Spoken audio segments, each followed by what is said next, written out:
오늘 우리에게 주시는 하나님의 말씀은 창세기 1장 26절 말씀입니다. 여러분의 성경을 찾아서 읽겠습니다.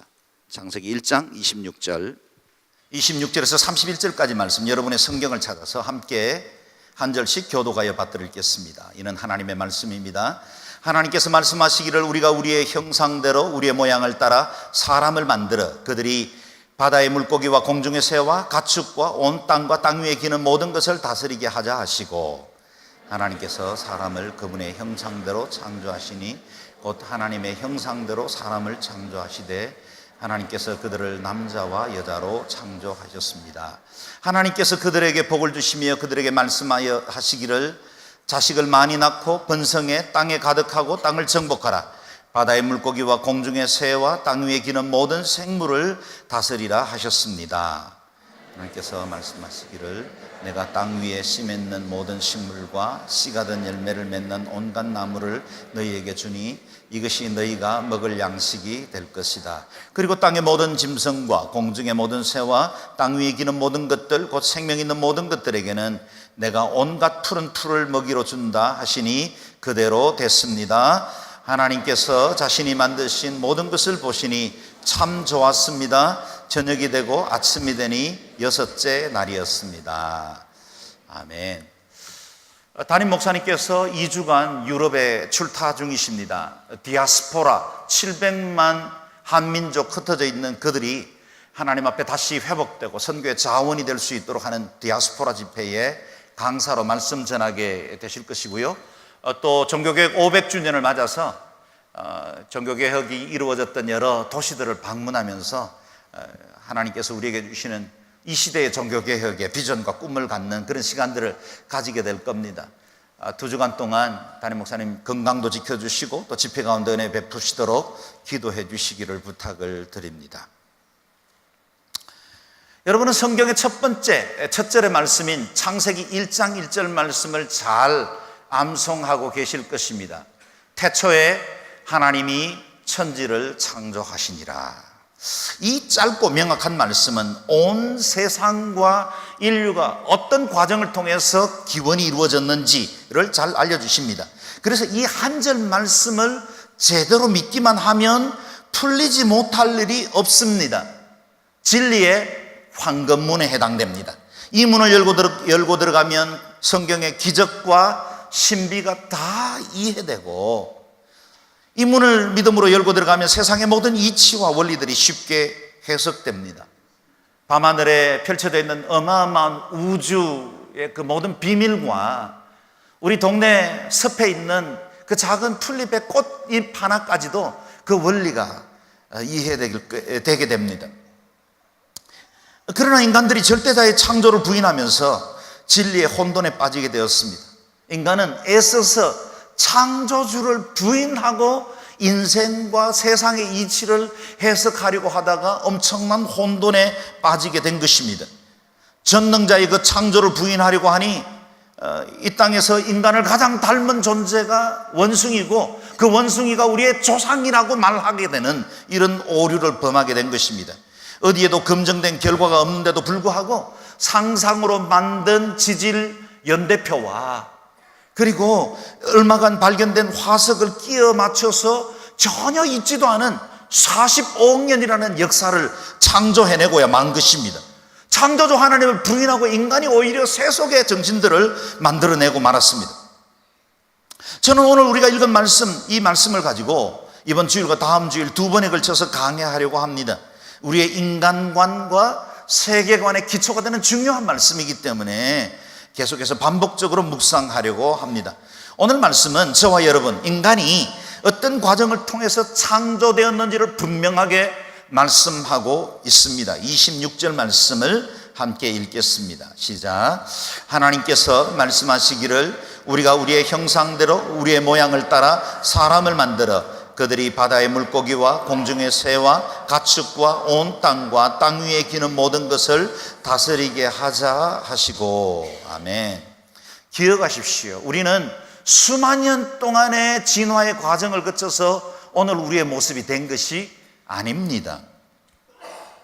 그렇다고 요즘 유튜브에 한두 번씩 등장하는 우주인 ET가 우리의 조상도 아닙니다. 하나님께서 선한 목적과 계획을 가지고 창조하신 피조물이다 라는 사실입니다. 인간 창조를 묵상해 보면 다른 피조물 창조 때와는 다른 두 가지의 특이한 사실들을 발견하게 됩니다. 첫 번째로 인간 창조는 창조 방법 자체가 달랐습니다. 이전에 있었던 만물을 지으실 때는 하나님은 말씀하셨고 그 말씀에 따라 곧바로 모든 만물들이 생성되었습니다. 말씀하셨습니다. 그대로 반응이 있었던 것이죠. God said, it was so. 그대로 된 것입니다. 그러나 본문에서는 하나님께서 말씀을 시작하셨는데 그것이 만물을 짓게 하시기 위해서, 인간을 만들기 위해서 말씀하신 것이 아니라 의논을 시작하신 것입니다. 인간을 지으시기 위해서 회의를 시작하신 거예요. 누구와 의논하셨을까요? 어떤 피조물이나 천사들과 의논한 것이 아닙니다. 성부, 성자, 성령 세 분 하나님이 인간 창조를 위한 회의를 소집하게 된 것입니다. 오늘 본문에만 우리란 단어가 3번이나 등장합니다. 우리라는 말은 공동체를 의미하죠. 여기서 우리는 삼위일체의 신비를 만납니다. 우리 하나님은 3분이십니다. 그런데 한 분이십니다. 우리 하나님은 한 분이세요. 그런데 성부, 성자, 성령 3분으로 우리에게 다가오셔서 우리의 구원을 위해 이 3분의 손길이 드러나게 되었습니다. 삼위일체는 인간의 이성이나 어떤 철학적인 논리로도 이해하거나 해석될 수 없는 신비에 속한 것입니다. 그래서 이 삼위일체를 인간의 이성으로 억지로 풀려다가 이단이 되기도 하고 억지로 이 문제들로 인해서 믿음이 무너지는 사람들도 있는 것을 보게 됩니다. 하나님을 부르는 히브리어는 엘로힘입니다. 이 엘로힘이라는 단어는 단수가 아니라 복수입니다. 하나님 한 분을 부르는데 단어는 복수예요. 이게 신비지요. 하나님 한 분이지만 그분은 복수로 계신 분이시다. 신비 가운데 존재하시죠. 하나님의 성품을 가장 잘 설명하는 성경 말씀이 하나님은 사랑이시다, 그런 말씀 아니겠습니까? 우리 하나님은 사랑이십니다. 사랑이시라면 하나님께는 사랑의 대상이 필요했겠지요. 유일하신 하나님이면서도 동시에 3분이시기 때문에 하나님은 사랑이실 수가 있었습니다. 저와 여러분의 본성 속에 사람들에게 사랑받고 싶고 또 어느 누군가를 사랑하고 싶은 것은 삼위일체 되신 하나님이 사랑의 속성을 가지고 우리를 지으셨기 때문입니다. 우리는 삼위일체의 소사이어티, 그 하나님의 관계 안에서 창조된 피조물입니다. 그래서 인간은 처음부터 관계 속에 살도록 설계되었습니다. 우리는 친밀감이 필요하고 서로의 관계를 통해서 안정감과 자아상을 확립합니다. 곤충이나 동물들도 무리를 이루어서 나름의 소사이어티를 가지고 있지만 그들의 군집은 생존을 위한 본능적인 것이지 관계를 위한 것이 아닙니다. 우리는 관계적인 존재입니다. 저는 여러분이 필요하고 여러분은 제가 필요합니다. 그래서 서로에게 내게는 당신이 필요합니다 라고 말하는 것을 부끄러워하지 마십시오. 혼자 밥 먹는 거 싫으니 밥 같이 먹자고 말해야 합니다. 요즘 유행하는 혼밥, 혼술, 나홀로족, 그건 결코 정상이 아닙니다. 아무리 유행한다 그래도 사회 현실이 그것을 드러낸다 할지라도 그것은 정상적인 관계가 아닙니다. 우리는 더불어 살아야 합니다. 그러고 보면 교회라는 공동체는 얼마나 소중합니까? 우리는 혼자 성경을 읽으면서 예수 그리스도가 구주라는 사실을 받아들임으로 인해 구원받을 수 있습니다. 그래서 무교회주의자들처럼 요즘 가난한 신자들, 안 나가 신자들, 그들도 교회 싫다, 관계 싫고 상처받기 싫고 그것 때문에 내 마음 어려워지는 것 지금까지 여러 번 경험했으니 나는 교회 안 나가겠다, 그리고 내가 혼자 예수 믿겠다. 가능합니다. 가능합니다, 여러분. 그러나 그것이 성경적인가? 결코 그렇지 않습니다. 성경은 인간은 함께 모여서 예배하게 하고 또 하나님을 경외할 수 있는 그런 예배 자리를 불러주십니다. 우리를 더불어 살도록 만드셨습니다. 인간관계가 쉽지는 않지만 힘들어도 더불어 살아야 합니다. 여러분 포켓 안에 있는, 지갑 안에 있는 그 스마트폰이 안내하는 이 소셜 이 네트워크라고 말하는 SNS라고 말하는 건 편리하긴 하지만 결코 우리를 진정한 관계로 안내하지 않습니다. 함께 커피숍에 앉아있는 남녀 그리고 또래 무리들을 한번 보십시오. 앉아있지만 서로 마주하고 있지만 다 자기 스마트폰 꺼내고 다른 어떤 세계와 네트워크를 맺고 있습니다. 우리는 만남이 두렵습니다. 점점 더 이 스마트폰과 소셜 네트워크 속에 우리가 함몰되어 가고 있어요. 그만 끊어와도 좋은 시간에, 미안합니다, 예배 시간에 스마트폰 꺼내는 분들도 없지 않을 거예요. 잊어버려도 괜찮은데, 그거 없어도 괜찮은데 우리는 두려운 거예요. 거기서 소외되기 싫은 거예요. 그래서 우리는 특정하지 않는 어떤 존재에게 계속해서 때로는 페이스북이나 이런 걸, 트위터나 이런 걸 통해서 계속해서 글을 올립니다. 그리고 그것이 관계인 줄 알아요. 사람들은 인격적인 대화, 컨버세이션을 하지 않고 커넥트, 접속이 만남인 줄로 착각합니다. 우리는 관계의 존재입니다. 좀 불편해도 만나야 하고 눈과 눈을 바라보며 감정의 공감을 이룰 수 있어야 합니다. 옆 사람에게 한번 실습해 보시겠습니까? 옆에 분에게 눈을 바라보면서 한번 말씀해 보십시오. 나는 당신이 필요합니다. 쑥스럽지요? 쑥스러워도 우리는 서로가 필요한 존재입니다. 다시 한번 더 고백해 볼까요? 함께 있어 주어서 고맙습니다. 이것이 교회입니다. 우리는 이렇게 만나야 합니다. 두 번째, 인간의 창조의 차별성은 모델에 있었다는 사실입니다. 하나님은 모든 피조물을 독창적으로 만드셨습니다. 이 피조세계에 일어나는 많은 일들을 보십시오. 얼마나 크리에이티브합니까? 아름답습니까? 신비합니까? 오묘합니까? 하나님의 그 창조의 영으로 만드신 모든 피조물입니다. 그런데 인간만은 모델을 따로 두고 그것에 카피하셨다는 겁니다. 인간을 지으실 때 모델을 두셨는데 그것이 바로 하나님 자신이었습니다. 우리의 형상대로 우리의 모양을 따라 사람을 만들자 그랬습니다. 모델이 하나님이셨습니다. 하나님의 형상은 이미지, 곧 히브리어의 첼렘입니다. 모양은 likeness, 히브리어 데무트를 의미합니다. 이 형상과 모양, 첼렘과 데무트는 다른 단어를 쓰지만 사실은 의미적으로는 큰 차이가 없습니다. 어떤 분들은 신학적으로 이 두 단어에게 많은 의미들을 부여하면서 인간론을 해석하려고 하는 분들도 있지만 사실은 히브리어는 뜻이 비슷한 두 단어를 반복적으로 사용함으로 어떤 한 사실을 강조하는 용법을 가지고 있죠. 시편에 보면 그런 반복적인 용법들이 많이 등장합니다. 다시 말하면 이 둘을 하나의 의미로 해석해도 좋다는 겁니다. 그렇다면 형상, 하나님의 이미지라는 건 무엇을 의미할까요?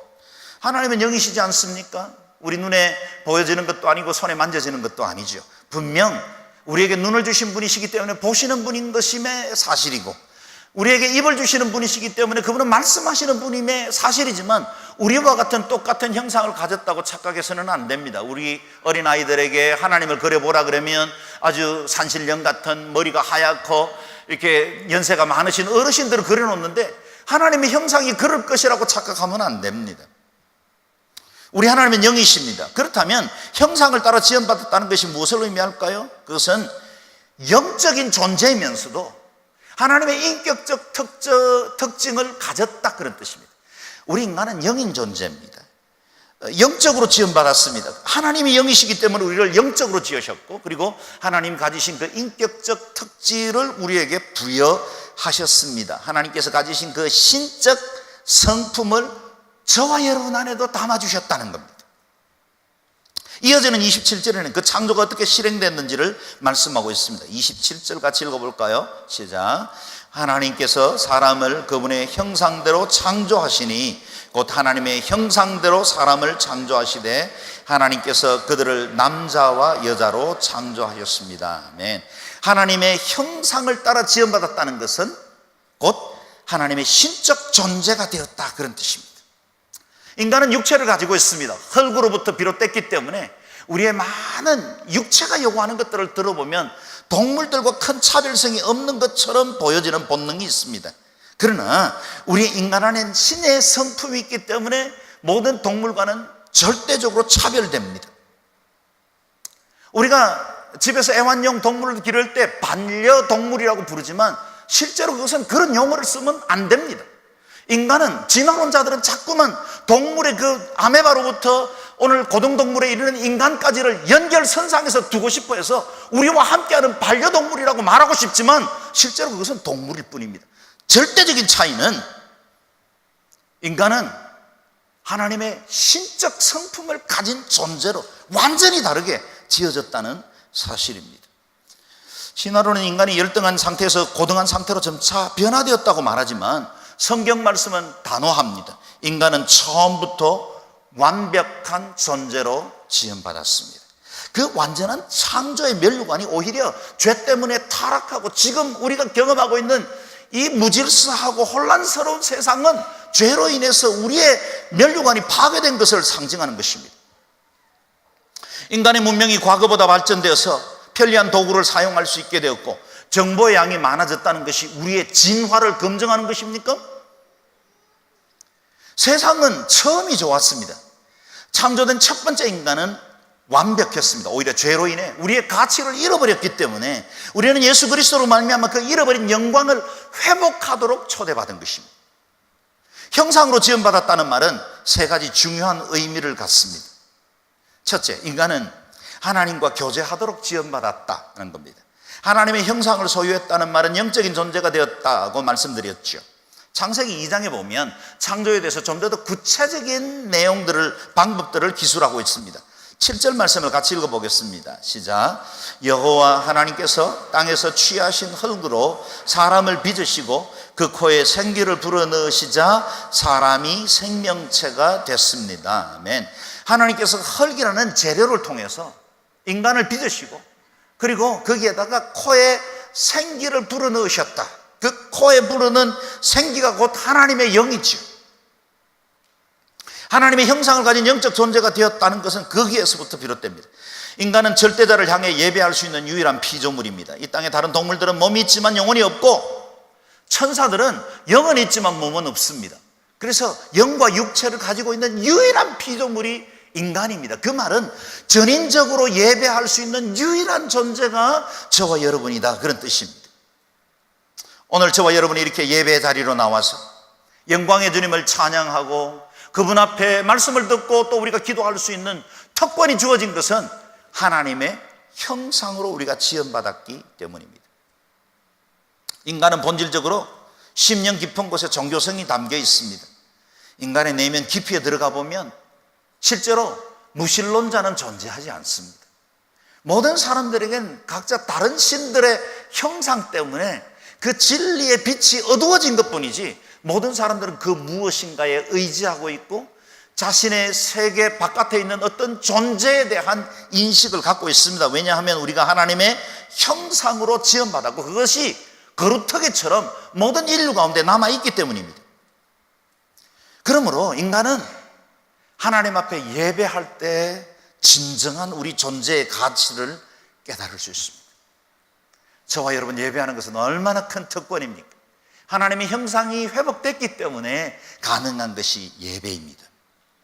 둘째, 하나님의 형상으로 지음받았다는 말은 인간의 가치를 드러냅니다. 저와 여러분의 정체감을 어디에서 찾으십니까? 우리는 내 스스로 판단하는 나 자아와 또 남들이 만들어 놓은 임의적인 어떤 기준에 따라서 그곳에 나의 가치를 판단하는 습관에 익숙해 버렸습니다. 우리의 사회는 능력으로 가치를 결정합니다. 우리는 다분히 동물적인 사회를 형성하고 삽니다. 자본주의는 철저한 적자 생존, 약육 강식의 원리로 사람들을 대할 때가 많습니다. 진화론적 원리입니다. 힘과 능력을 가지고 있는 자에게 돈과 명예가 따르도록 만들어버린 겁니다. 그래서 우리는 그것 때문에 우리 자신의 진정한 가치가 무엇인지를 잊고 살 때가 많이 있습니다. MIT 심리학 교수인 쉐리 터클은 인간의 가치를 무너뜨린 데 앞장선 인류의 3대 적을 지적했습니다. 첫 번째는 다윈의 진화론입니다. 두 번째는 성적 에너지, 리비도로 인간을 해석해버린 프로이드의 인간관, 세 번째는 컴퓨터로 대변되는 오늘날의 기술 문명이라고 말할 수 있겠습니다. 실제로 우리는 잘못된 가치관 때문에 얼마나 자주 우리 자신의 가치를 평가절하할 때가 많이 있습니까? 내 삶의 가치를 진화론적 적자생존에 두지 마십시오. 우리가 하나님의 형상으로 지음받았다는 말은 우리의 가치가 우리가 보여지는 어떤 능력이나 우리가 가지고 있는 그 무엇 때문에 결정되지 않는다는 사실을 늘 마음속에 기억하셔야 합니다. 얼마나 복된 소식입니까? 기억하십시오. 저와 여러분은 가치 있는 존재입니다. 하나님의 형상이 우리 안에 있기 때문입니다. 우리는 하나님의 형상으로 지음받은 최고의 존재로, 보배로운 존재로 지음받았다는 사실입니다. 세 번째, 하나님의 형상으로 지음받았다는 말은 우리가 하나님의 속성을 가졌다는 뜻입니다. 1:1 성경 공부를 해보면 하나님의 속성편 공부할 때 하나님이 인간과 함께하는 똑같은 성품을 가진 공유적 속성이 있고 하나님만이 절대자로서 가지고 있는 비공유적 속성이 있습니다. 하나님은 자존하십니다. 영원하십니다. 무소부재하십니다. 불변하십니다. 이것은 하나님의 비공유적 속성입니다. 그런데 우리에게 공유된 속성도 있죠. 우리 하나님은 사랑이십니다. 우리도 사랑할 수 있는 능력을 주셨습니다. 우리 하나님은 진리이십니다. 우리도 끊임없이 진리를 추구하며 살고 있죠. 우리 하나님은 의로우신 분이십니다. 우리의 양심과 도덕이 언제나 의를 추구하게 만들어 놓았습니다.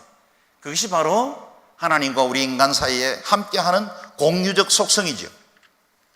인간이 때로는 어찌 그럴 수가 있나 싶을 만한 아주 악한 행동을 하기도 하지만 그 안에 있는 본성이 후회하게 만들고 죄책감을 갖게 합니다. 좀 더 도덕적인 모습으로 우리의 내면이 기울어지는 이유도 하나님이 남기신 그 형상의 흔적 때문입니다. 비록 죄로 인해서 잃어버렸지만 그 흔적이 양심이라는 형태로 남아서 우리 안에서 활동하고 있는 것입니다. 하나님은 이러한 성품을 우리 안에 두셨고 이것으로 우리가 온전히 성장하기를 원하십니다. 우리는 우리 자신이 더 가치 있는 사람으로 여겨지기를 원하지요. 왜냐하면 하나님은 최고의 가치를 가지신 분이시기 때문에. 우리는 사랑받고 사랑하기를 원합니다. 왜냐하면 하나님이 사랑으로 우리를 지으셨기 때문에. 정상적인 대부분의 사람은 어둠보다는 빛을 선호합니다. 왜냐하면 빛이신 주님이 우리를 지으셨고 그 형상을 우리에게 주셨기 때문입니다. 그러나 그 무엇보다 하나님의 형상을 가장 잘 드러내는 것이 자유의지입니다. 스스로 자기 행동에 결정할 수 있는 능력을 말하죠. 짐승들에게는 자유가 아니라 본능이라는 프로그램에 따라서 삽니다. 먹고 안전을 추구하고 생식하는 것은 본능이지 자유의지가 아니죠. 하나님은 자신이 가지신 그 가장 큰 특권 중에 하나인 자유의지를 저와 여러분 인간에게도 부여해 주셨습니다. 얼마나 큰 자유를 주셨습니까? 피조물인 우리가 창조주를 안 믿을 자유까지 주셨다는 거예요. 그래서 이 자유의지 때문에 저와 여러분이 온전한 하나님의 형상을 소유할 수 있게 되었습니다. 다윗은 이 엄청난 축복, 이 영광스러운 하나님의 피조세계에 대해서 시편 8편에서 이렇게 노래하고 있습니다. 4절에서 6절 말씀을 함께 읽겠습니다. 시작. 사람이 무엇이기에 주께서 이렇게 마음을 쓰시며 사람이 과연 무엇이기에 이토록 돌보아 주십니까? 주께서 사람을 하늘에 있는 존재보다 조금 못하게 만드시고 영광과 존귀함의 관을 씌우셨습니다. 또 주의 손으로 만드신 것을 사람이 다스리게 하시고 모든 것을 사람의 발 아래 두셨습니다. 아멘. 주의 손으로 만드신 모든 것을 사람이 다스리게 하시고 사람의 발 아래 두심으로 통치할 수 있게 하셨다는 것입니다. 여기 5절 말씀을 다시 좀 주목해 볼 필요가 있습니다. 영어 성경 NIV와 우리말 성경에는 인간을 하늘의 존재보다 조금 못하게 지으셨다 그렇게 번역했습니다. A little lower than the heavenly beings. heavenly beings,라면 뭐 천사도 될 수 있겠고 하늘의 존재들을 의미하겠죠. 그런데 NIV, NASB 그리고 RSB 히브리 성경 원문 그것은 a little lower than God. 하나님보다 조금 못하게 지으셨다 그랬어요. 여러분 저와 여러분이 이 존재 자체가 얼마나 거룩하고 대단한지 하나님보다 조금 못, a little than God. 하나님은 조금 못하게 지으셨다는 겁니다. 우리가 어떤 존재입니까? 하나님의 형상대로 지은 것입니다. 저와 여러분이 함부로 우리 자신을 낮추어서 안 되는 이유입니다. 세상의 기준과 세상의 관점을 가지고 사람들을 판단해서 안 되는 이유입니다. 우리 인생 이렇게 쉽게 접으면 안 됩니다. 포기해서는 안 됩니다. 우리의 가치에 대해서 세상이 만들어 놓은 기준에다가 그냥 내어 맡기고 나에 대해서 어떻게 말하든지 그것이 내 자신인 줄로 착각하고 받아들이면 큰일 납니다. 우리의 가치를 결정하는 것은 다른 기준이 있어요. 그것이 바로 성경 말씀이고, 그 성경 말씀은 우리 각 사람들을 얼마나 보배롭고 존귀하게 여겼는지를 말씀하고 있는 겁니다. 당신이 만약에 장애를 가지고 있든지 아니면 세상의 여러 가지 지식을 제대로 갖지 못했든지 경제적으로 어렵든지 그건 중요하지 않다는 거예요. 내가 하나님의 형상을 가지고 있다면 그것은 최고의 존귀한 존재가 되었다. 그래서 우리 위에 씌워진 면류관을 이렇게 표현합니다. 영광과 존귀함의 관을 씌우셨다. 이 두 단어, 영광과 존귀, glory and majesty, 이건 사람에게 쓰는 용어이에게는 너무 감당하기 힘들 만한 용어입니다. 이건 하나님 신적 존재에게만 쓰던 단어인데 이 glory and majesty를 인류에게, 인간에게 그렇게 사용하셨다는 것입니다. 그만큼 우리에게 귀한 존재, 가치를 부여하셨습니다. 저를 따라 한 번 더 고백하십시오. 나는 하나님의 형상을 가졌습니다. 나의 삶은 영화로울 것입니다. 나는 존귀한 자입니다. 아멘. 여러분, 고백하신 그대로를 믿으십시오. 세상이 말하는 그 조건에다가 여러분의 마음을 내어 맡기지 마시고 하나님 말씀하시는 그대로를 붙드실 수 있기를 바랍니다. 또 한 가지 우리가 기억해야 할 창조 원리가 있습니다. 27절 말씀을 다시 읽어보겠습니다. 시작. 하나님께서 사람을 그분의 형상대로 창조하시니 곧 하나님의 형상대로 사람을 창조하시되 하나님께서 그들을 남자와 여자로 창조하셨습니다. 형상을 따라 지으셨는데 남자와 여자로 지으셨다. 물론 우리 하나님은 성을 가지고 있는 분이 아닙니다. 여성도 남성도 중성도 아닙니다. 하나님께서는 성별이라는 자체가 존재하지 않습니다. 그러나 이 지으신 피조물을 하나님의 그 창조의 사역을 계속해서 이어갈 수 있도록 동물과 사람들에게는 남성성과 여성성을 만듦으로 하나님 지으신 이 창조 세계를 계속해서 이어가게 하신 것입니다. 그래서 남자와 여자는 서로 만나 가정을 이루게 하셨고 그 가정에서 생명을 이어감으로 창조의 사명을 이어받는 대사로 세우신 것입니다. 오늘날 포스트 모던 시대를 맞이하면서 절대 진리가 무너지고 성적 정체감에 혼란을 겪는 일들이 많이 일어납니다. 유럽 여러 나라들과 미국은 이미 결혼이라는 것에 대해서 정의하기를, 결혼은 남녀의 결합이 아니라 두 사람의 결합이다. 두 사람의 결합. 남자와 남자든 여자와 여자든 상관없이 두 사람의 결합을 결혼으로 정의해버리고 만 겁니다. 트랜스젠더나 호모나 레즈비언 다 이해할 수 있습니다. 태어나면서부터 생리적으로 그런 어려움을 겪는 사람이 없지 않다는 보고도 들었습니다. 성정체감을 세우기 전에 어떤 가정의 사연과 상처 때문에 그렇게 왜곡된 성의식을 가지고 성장한 사람들 있을 수 있다고 생각합니다. 그러나 지금 우리는 그 성경계를 너무나 모호하게 만들었고 그것을 법제화함으로 비정상을 정상으로 만들려고 하는 시도들이 계속되고 있습니다. 저들의 장애나 아픔들 우리가 이해하고 그들에게도 예수 그리스도가 필요하기 때문에 우리가 그들을 터무시하는 게 아니라 사랑으로 받아들여야 되고 섬기는 건 마땅합니다. 그러나 창조 질서의 일탈을 당연시해서도 안 되고 그 일에 참여해서도 안 됩니다. 하나님께서 사람마다 조금씩 다른 성장 배경을 가지고 있어서 무엇에 굶주린 마음이 그런 경향을 띌 수는 있다고 생각하지만 그렇다고 해서 그것을 옳은 것이라고 여길 수는 없습니다. 하나님은 우리를 지으실 때 남자와 여자로 지으셨습니다. 그 구분과 질서는 어떤 이유로도 무너지면 안 됩니다. 남자이십니까? 하나님께서 당신을 남성으로 지으셨습니다. 여자이십니까? 하나님께서 당신을 여성으로 지으셨습니다. 이 구분이 명확할 때 하나님께서 기뻐하시는 온전한 정체감 그리고 기뻐하는 과정을 이룰 수 있습니다. 하나님께서 남자와 여자로 지음받은 우리에게 복을 주셨다고 28절은 말하고 있습니다. 같이 읽어볼까요? 시작. 하나님께서 그들에게 복을 주시며 그들에게 말씀하시기를 자식을 많이 낳고 번성해 땅에 가득하고 땅을 정복하라. 바다의 물고기와 공중의 새와 땅 위에 기는 모든 생물을 다스리라 하셨습니다. 아멘. 자녀를 많이 낳고 번성하라 말씀하십니다. 요즘 한국의 출산율이 너무 떨어져 있기 때문에 이 말씀이 특별히 우리 마음속에 와닿는 것도 사실입니다.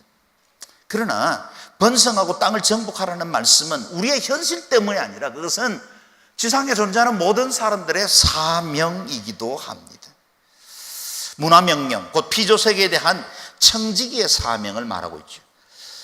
요즘 결혼과 출산이 너무 늦어서 나라의 미래가 걱정스럽기도 합니다. 저는 청년들이 제대로 갖추어서 결혼하려는 마음보다 좀 부족해도 함께 고생하면서 결혼해서 살아갔으면 좋겠습니다. 조금 일찍 결혼하면 좋겠어요. 그리고 자녀들도 좀 가능하면 좀 많이 생산하면 좋겠습니다. 요즘 아이들 키우는데 한 아이당 교육비가 몇 억이 든다 이런 보도를 보면 아마 지레 겁을 먹고 아이들을 양육하거나 낳지 않는 그런 경향들이 있는 것도 사실입니다. 그런 부담도 좀 내려놓으면 좋겠어요.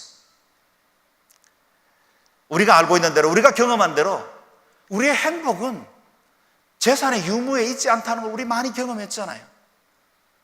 지금 우리 주변에 있는 수많은 재벌을 가진 사람, 권력을 가진 사람들이 그야말로 하루아침에 어려움과 여러 가지 낭패를 당하는 것들을 우리 보고 있지 않습니까? 그거 아닌 거 알면서 왜 이렇게 아이들에게 다 갖춰야 되고, 애들이 태어나기 전에 모든 옷 다 갖춰놓고, 애 걷기 전에 보행기부터 갖춰놓고, 애가 조금만 크기 시작하면 애들 학용품 미리 사놓는, 왜 이리 됩니까? 안 그래도 되는데 왜 남들 하는 사교육 우리가 다 시켜야 됩니까?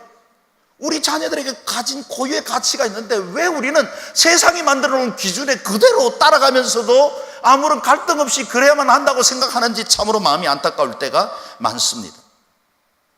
가정을 이루고 자녀를 생산하여 양육하는 것, 하나님의 선하신 뜻입니다. 문화명령입니다. 바다의 물고기와 공중의 새와 땅 위에 기는 모든 생물을 다스리라 말씀하셨습니다. 문화명령을 주시면서 하나님께서는 우리에게 권세도 주셨습니다. 동물들은 하나님을 인식할 수도 경외할 수도 없습니다. 그래서 동물들은 인간을 두려워하게 한 것입니다. 저도 아침에 가끔씩 이 뒤에 새벽기도 마치고 산책을 올라갑니다. 그리 크지 않은 산이지만 여기에도 뱀들이 들어 나타납니다. 그런데 저도 움찔하지만 사실은 뱀이 더 무서워합니다. 제가 뱀을 무서워해야 되겠습니까? 뱀이 저를 무서워해야죠. 이게 창조의 질서입니다. 아무리 포악한 짐승이라 할지라도 인간을 두려워하도록 하나님 만들으셨습니다. 그래서 땅 위에 기는 모든 생물, 바다의 물고기, 공중의 새들을 다스리라 권세를 부여하신 것입니다. 위대한 문화 명령 중에 하나죠. 만약에 그레이트 커미션이 땅끝까지 이르러 복음 전하라는 하나님의 명령이라면 문화 명령은 우리에게 주어진 또 다른 그레이트 커미션입니다.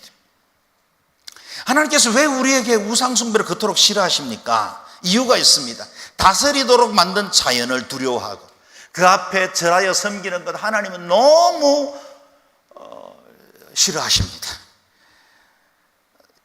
우리가 다스려야 할 피조물인데 그 앞에 가서 경배하고 그것이 마치 우리에게 무슨 신적인 존재라도 되는 것처럼 우리에게 복을 주는 것처럼 그 앞에 경배하는 것 하나님 싫어할 수밖에 없지요. 우리에게 최고의 권위와 능력을 부여하셨기 때문에 우리가 그 모든 것들을 다스리기를 원하십니다.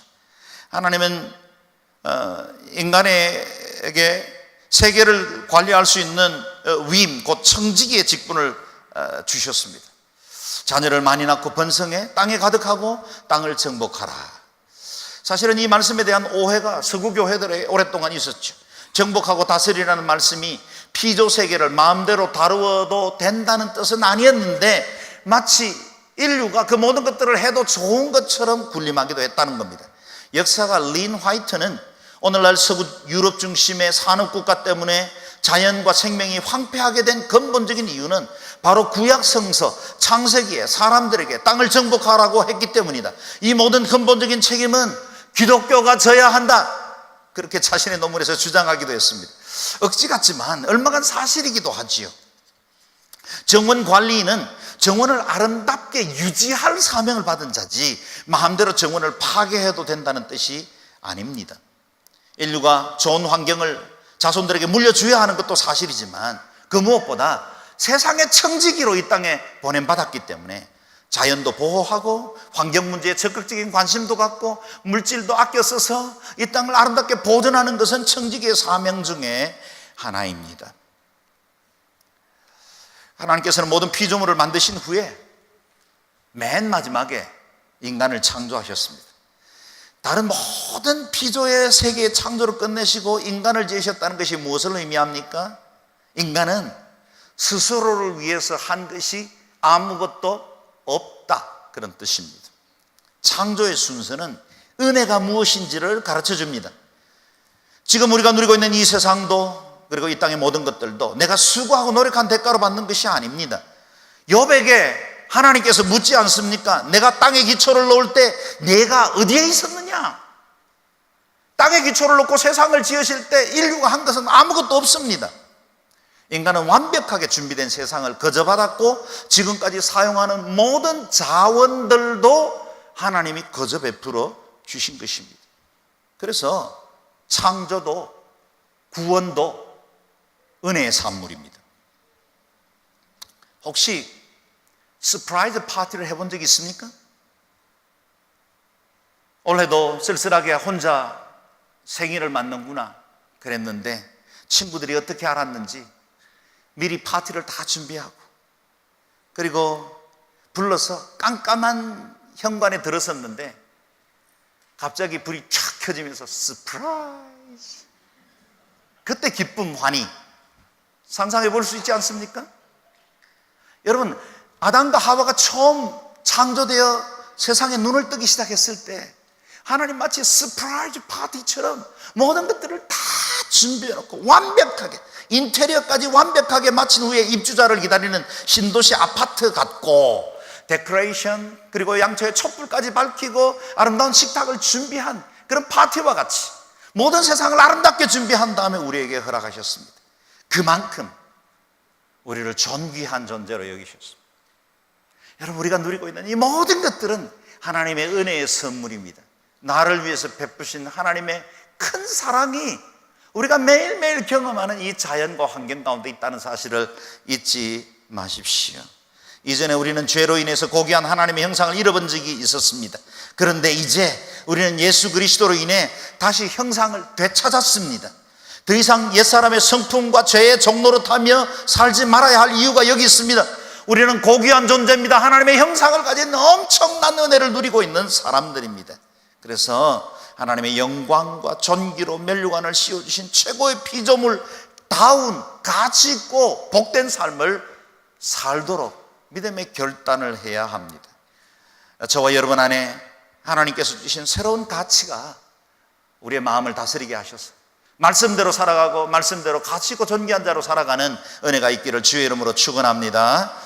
아멘. 이 시간에 같이 기도할 때 우리가 통성으로 한번 기도하겠습니다. 하나님, 나를 이처럼 복되고 아름답게 지으셨는데 때로 그것 잃어버리고 세상의 기준에 의해서 내 삶이 무너질 때가 많습니다. 하나님, 저희에게 하늘의 은혜, 존귀와 영화로 관씌워 주신 그 존귀한 자답게 옛 정과 욕심에 임박이지 아니하고 죄와 가까이 하지 않고 거룩하고 존귀한 자로 살아갈 수 있도록 은혜를 베풀어 주옵소서. 함께 기도하겠습니다.